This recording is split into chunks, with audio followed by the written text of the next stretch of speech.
Hi guys, good morning, welcome back on for my educational hub.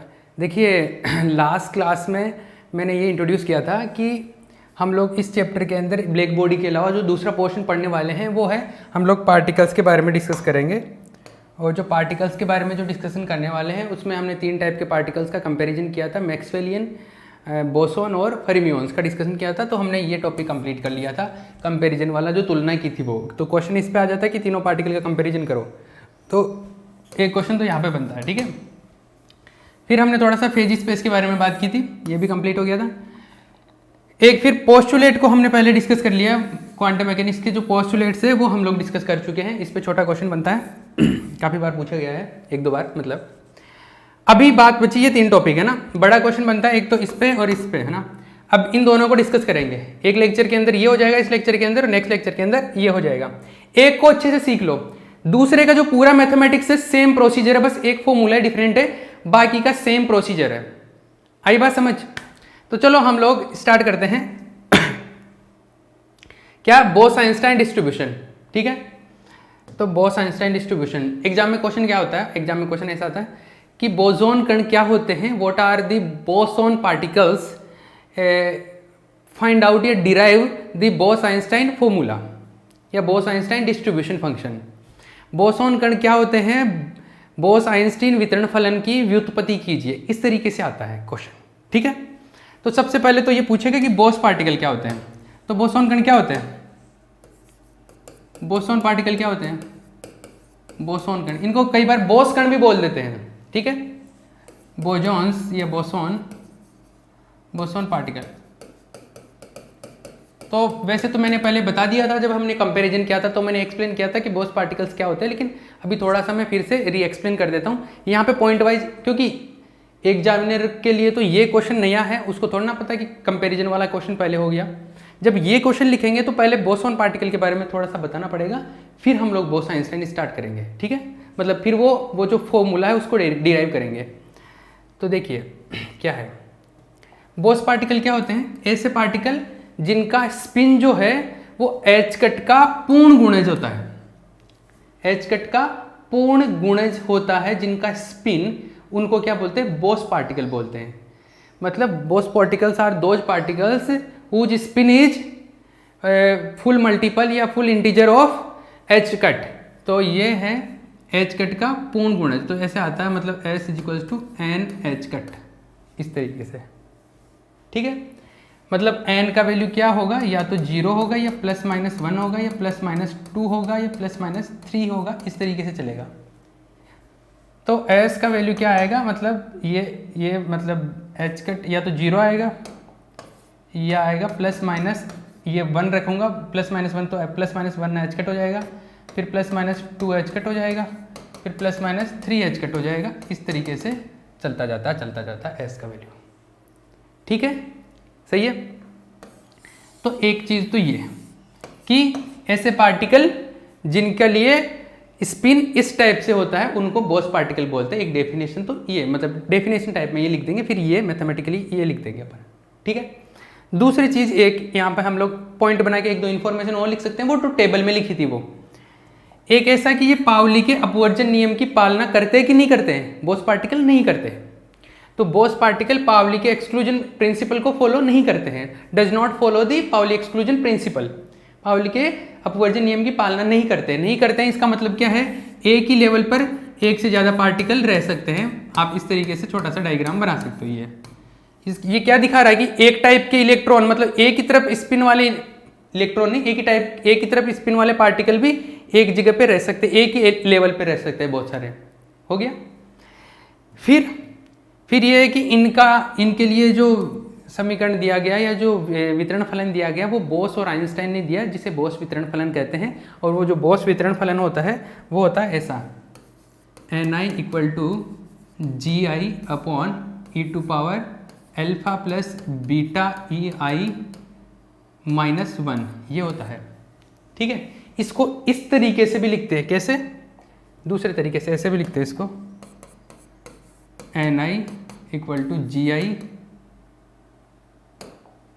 gi, इसको इस तरीके से लिख सकते हैं ना, e⁴ और e⁴ β ei।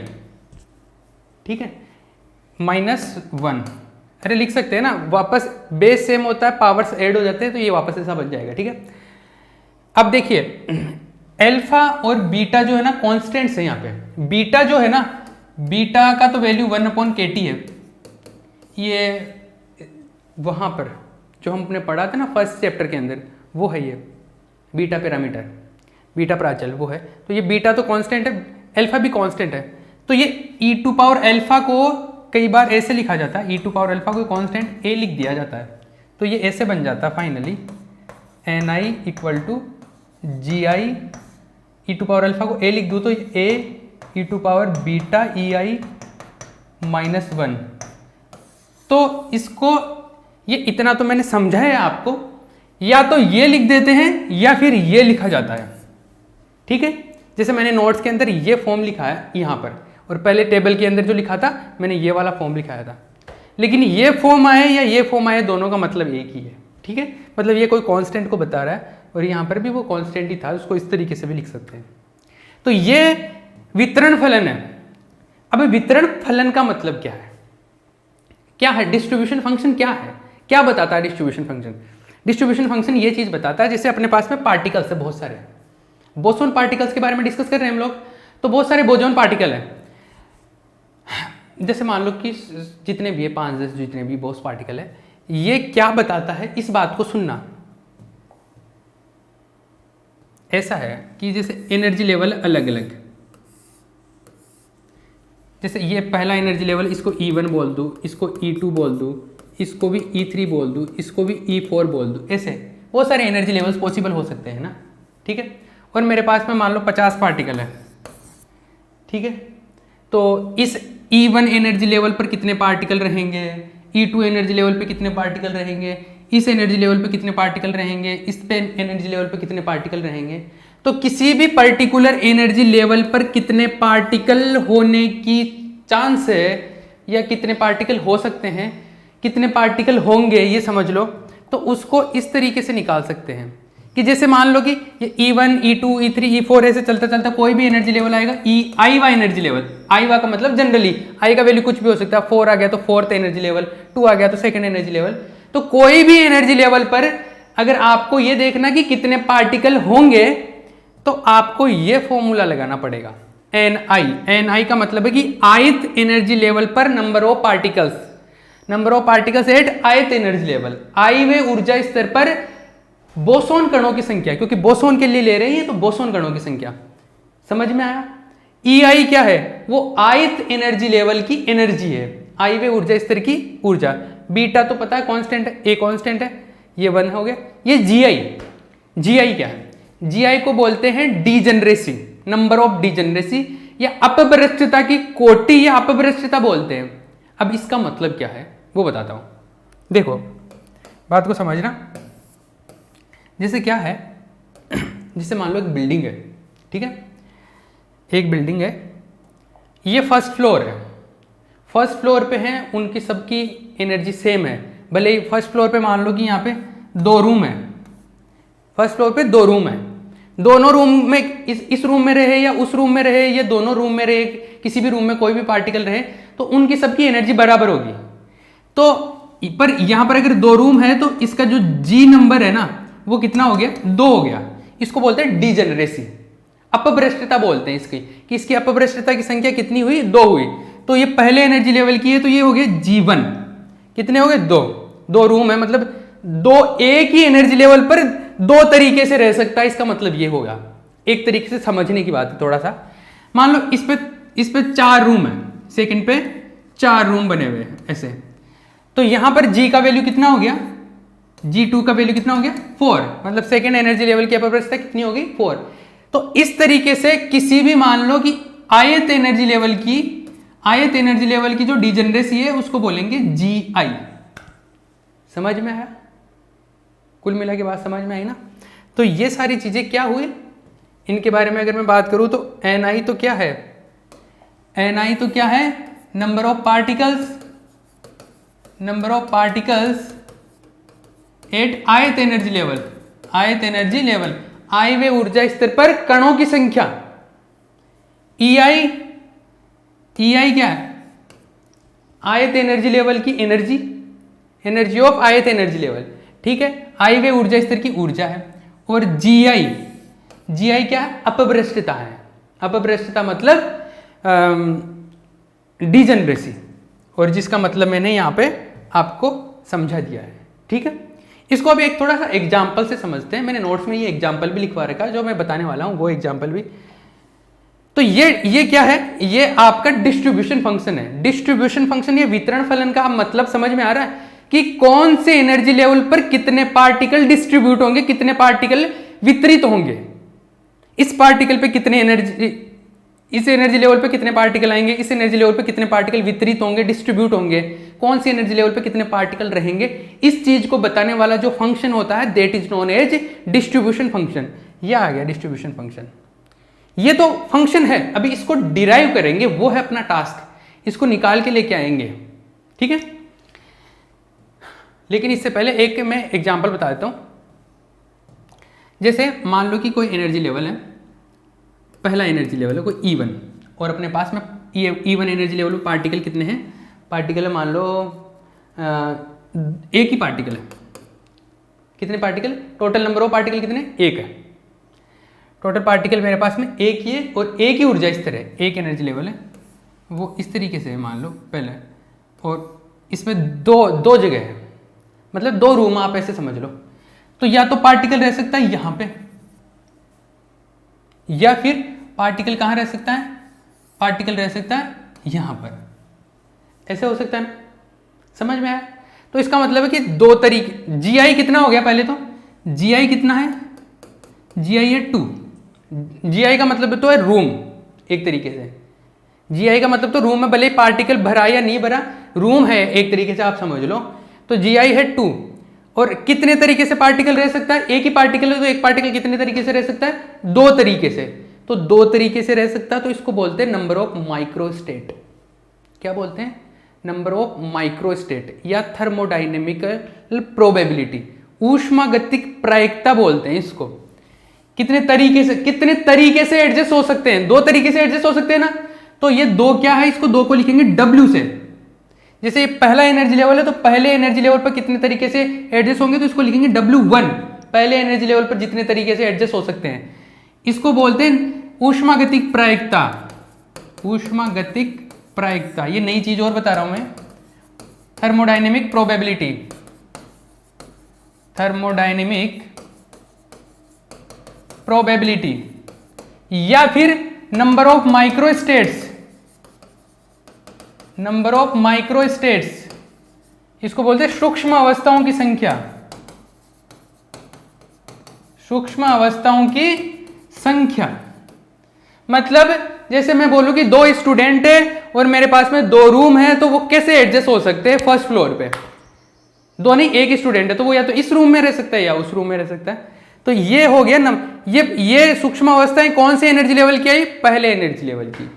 ये पहले एनर्जी लेवल की, ये अपभ्रष्टता है, ये डिजनरेसी है, ठीक है। एक बार मैं टाइम देख लेता हूं कितना हो गया, ठीक है। अरे दिख रहा है ना ठीक से? एक सेकेंड, ये थोड़ा धुंधला कैसे आ रहा है? एक सेकेंड, मैं फोकस एडजस्ट करता हूँ, ठीक है। फिर भी हाँ जी, चलिए आगे चले। ये फर्स्ट एनर्जी। अब मान लो जैसे सेकेंड एनर्जी, ये एक एग्जांपल है लिखा हुआ वैसे उसमें। मान लो कि दूसरा एग्जांपल ऐसे लेते हैं कि सेकेंड एनर्जी लेवल है और उसमें 4 रूम है। कितने रूम है? 4 रूम है। और उसके, तो इसका मतलब है कि G2 कितना हो गया? सेकेंड एनर्जी लेवल का 4 हो गया, ठीक है। और इसमें पार्टिकल कितने हैं? नंबर ऑफ पार्टिकल कितने हैं? 3 है। Number of particle 3। चलिए, तो 3 पार्टिकल कैसे कैसे एडजस्ट हो सकते हैं? देखिए, पहले तो ऐसे हो सकते हैं कि तीनों पार्टिकल केवल इस रूम में हो सकता है। एक ये तरीका भी हो सकता है कि तीनों पार्टिकल इस रूम में हो। एक ये तरीका भी हो सकता है कि तीनों पार्टिकल इस रूम में हो। एक ये तरीका हो सकता है कि तीनों पार्टिकल इस रूम में हो, ठीक है। 4 तरीके तो ये हो गए। और भी तरीके हो सकते हैं। कैसे? एक ये हो सकता है कि 2 पार्टिकल इस रूम में, 1 पार्टिकल इस रूम में। एक ऐसा हो सकता है 2 पार्टिकल इस रूम में, 1 पार्टिकल इस रूम में। एक ऐसा हो सकता है 2 पार्टिकल इस रूम में, 1 पार्टिकल इस रूम में। हो सकता है ना? 3 और आ गए। और एक ऐसा हो सकता है कि 2 पार्टिकल इस रूम में, 1 पार्टिकल इस रूम में। ऐसा भी हो सकता है कि 2 पार्टिकल इस रूम में, 1 पार्टिकल इस रूम में। ऐसा भी हो सकता है कि 2 पार्टिकल इस रूम में, 1 पार्टिकल इस रूम में। ठीक है। और क्या हो सकता है? 2 पार्टिकल इसमें हो गए, 2 पार्टिकल नीचे वाले में भी हो गए, 2 पार्टिकल इसमें भी हो सकते हैं। 3 3 6 और बन सकते हैं अभी। 2 पार्टिकल इसमें, 1 पार्टिकल इसमें, 2 पार्टिकल इसमें, 1 पार्टिकल इसमें, 2 पार्टिकल इसमें, 1 पार्टिकल इसमें। समझ आ रहा है ना? और 3 पार्टिकल का पहले हो गया, फिर 2 पार्टिकल इसमें हो गए, 2 पार्टिकल इसमें भी हो गए, 2 पार्टिकल इसमें भी, इस कोने वाले में, नीचे वाले में बच गए भी 2 पार्टिकल। 2 पार्टिकल इसमें भी हो सकते हैं, 1 पार्टिकल इसमें हो सकता है। 2 पार्टिकल इसमें हो सकते हैं, 1 पार्टिकल इसमें हो सकता है। 2 पार्टिकल इसमें हो सकते हैं और 1 पार्टिकल इसमें हो गया, इसमें हो गया, इसमें हो सकता है। ऐसे हो गया।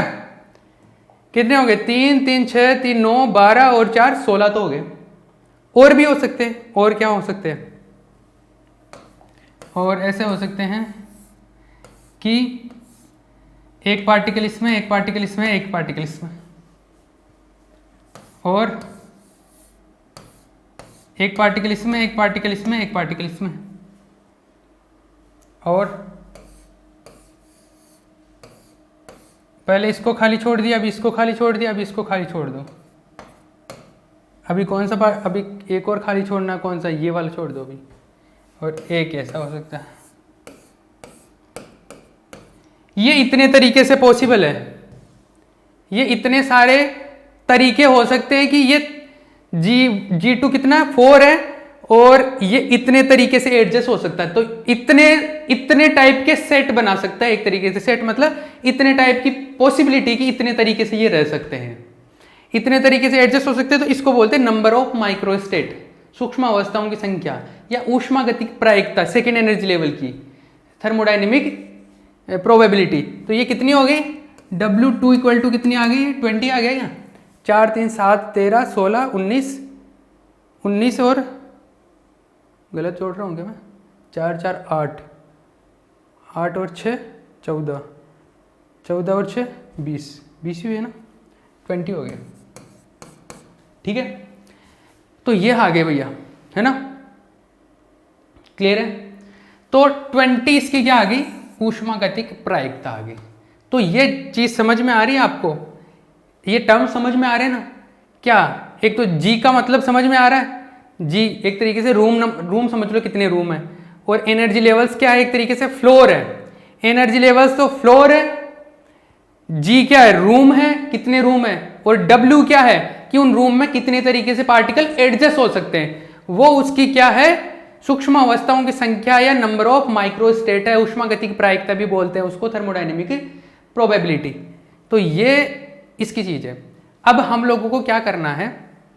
हम लोगों के पास में एक फॉर्मूला दिया गया, हम लोगों के पास में एक फॉर्मूला ये दिया गया कि आपको किसी भी एनर्जी लेवल का, जैसे ये तो W2 आ गया सेकेंड एनर्जी लेवल का, ये W1 आया था यहाँ पे पास फर्स्ट एनर्जी लेवल का। अगर किसी भी ith एनर्जी लेवल का अगर आपको कैलकुलेट करना है नंबर ऑफ माइक्रोस्टेट, ऊष्मागतिक प्रायिकता आई वे ऊर्जा स्तर की, आई वे ऊर्जा स्तर के लिए ऊष्मागतिक प्रायिकता, thermodynamic state, thermodynamic probability of ith energy level.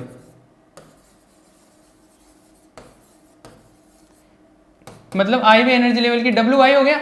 और ये WI इस तरीके से होता है, GI plus NI minus 1 factorial upon GI factorial into NI factorial. ये होता है फॉर्मूला WI का। अब इसकी हेल्प से मैं कैलकुलेट करूंगा वो जो मैंने ऊपर वो जो प्रोबेबिलिटी डिस्ट्रीब्यूशन फंक्शन लिखा है ना, वितरण फलन, ये अपना टास्क तो ये है कि ये डिराइव करना, इसकी व्युत्पत्ति करनी है, तो ये डिराइव करना है मुझे। तो इसको डिराइव करने के लिए मैं क्या करूंगा, इसकी हेल्प लूंगा, इस फॉर्मूले की हेल्प लेनी है मुझे, इस फॉर्मूले की हेल्प लेनी है। आई बात समझ में? अब ये थोड़ा सा लेंथी जाएगा, इसको ध्यान से देख लेना, क्योंकि इसके सेम प्रोसेस जो बोसोन में होगा, सेम प्रोसेस किसमें होगा, फर्मी पार्टिकल्स के लिए भी होगा। तो इसका जो है वो थोड़ा सा लंबा जाने वाला है, तो ये इसमें कंप्लीट नहीं हो पाएगा, तो इसको हम लोग नेक्स्ट लेक्चर के अंदर ही कंप्लीट करेंगे। ठीक है, चलिए, तो इतनी बात समझ में आ गई होगी आपको। एक सेकेंड, थोड़ा सा चैप्टर और बचा है अपना। चलो ठीक है, ये अभी नेक्स्ट लेक्चर के अंदर कंप्लीट करते हैं इसको।